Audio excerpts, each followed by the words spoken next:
көлдің суы бітіп, табаны қалар. Аттың жүйрігі кетіп, шабаны қалар. Жақсының атағы кетіп, азабы қалар. Әулиенің әруағы кетіп, мазары қалар. Сөйтіп, ақылы жоқ, санасыздың заманы болар. Кер заманның кезінде құрамалы қорғанды үйің болар, аумалы төкпелі биің болар.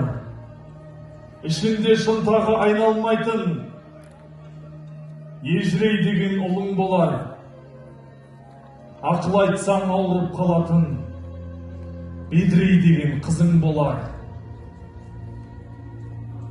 Алдыңнан кес-кестеп өтетін кекірей деген келінің болады.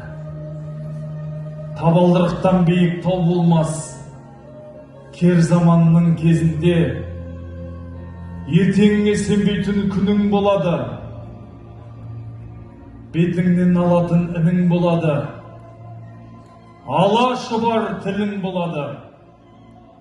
Кер заманның кезінде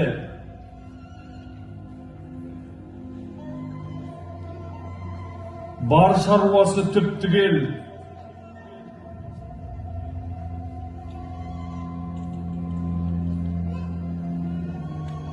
Енді мұның есі жоқ. Жаман жақсы айтса да, өзінікі жөн болар.